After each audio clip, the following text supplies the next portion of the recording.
గురుగారు ముందుగా మొదటి ఉత్తరం చూద్దామండి. ఈ ఉత్తరాన్ని సత్యనారాయణ గారు పాలకొల్లు నుంచి రాస్తున్నారు.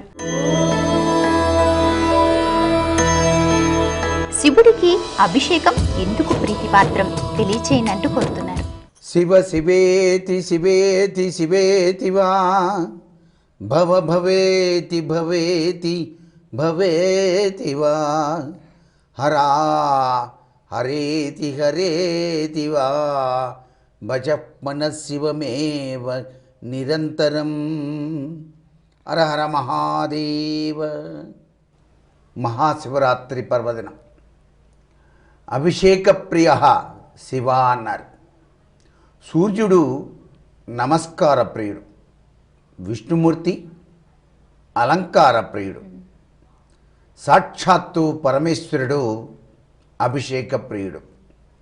ఎందుచేత అభిషేక ప్రియ అన్నారంటే, దేవదానవులు ఇరువురు కూడా అమృతం కోసం ఆ యొక్క సముద్రాన్ని మదించేటువంటి సమయంలో అద్భుతవంతమైనటువంటి వస్తువులతో పాటుగా అనిర్వచనీయమైనటువంటి మహా అద్భుతవంతమైన వస్తువులతో పాటుగా ఒకానొక సమయంలో ఆలాహలం వచ్చింది.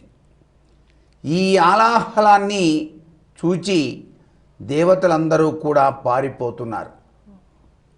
దానితో పాటు రాక్షసులు కూడా పారిపోతున్న సమయంలో శివుని భార్య అయినటువంటి పార్వతీదేవి లోకాన్ని సంరక్షించడం కోసం ఆ పరమేశ్వరుని వంక క్రీగంట చూస్తూ, స్వామి లోకాన్ని రక్షించవలసింది అని కోరినప్పుడు ఆమె తన మాంగళ్యం మీద అంత గొప్ప బలంతో, ఆ తల్లి మంగళసూత్రం మీద నమ్మికతో శివుని స్వీకరించమని కోరినటువంటి అద్భుత గడియ.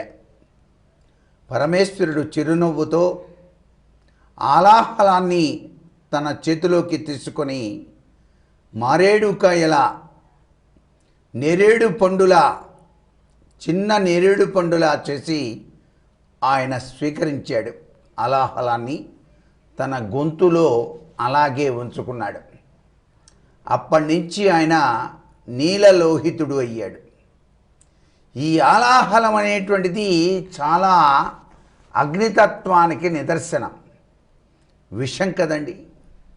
దీన్ని బాగా ఈ భావన బాధ నుంచి రక్షింపజేసుకోవడానికి పరమేశ్వరుడికి గంగ ఆ తల్లి ఎప్పుడూ కూడా తలపైన ఉండి హాయిగా చల్లదనాన్ని ఇస్తూ ఉంటుంది. ఈ అగ్నికి చల్లదనం తోడు కావాలి. అటువంటి పరిస్థితుల్లో మనం నిత్యం కనుక అభిషేక ప్రియుడైనటువంటి పరమేశ్వరుణ్ణి కనుక నీటితో అయినా సరే నమశివాయ అనే పంచాక్షరీ మంత్రం జపిస్తూ చెంబెడు నీళ్లు పోసిన చాలు స్వామివారు అనుగ్రహాన్ని ప్రసాదిస్తాడు.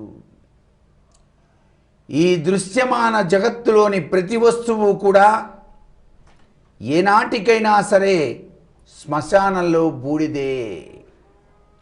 ఆ శ్మశానంలో బూడిదయ్యేటువంటి తత్వచింతన రీత్యా ఈయన లోకాన్ని ఉద్ధరించడానికి ఈ విధమైనటువంటి గొప్ప కార్యక్రమాన్ని చేపట్టాడు. కాబట్టే నీలలోహిత శంకర అరహర అంటూ ఆయనకి అభిషేకం చేసి మనమంతా కూడాను కృతజ్ఞతలు చెప్పుకున్నట్లయితే స్వామివారు ఆనందపడి మనకు సమస్త సౌఖ్యాలని మోక్షాన్ని కూడా ప్రసాదిస్తాడు.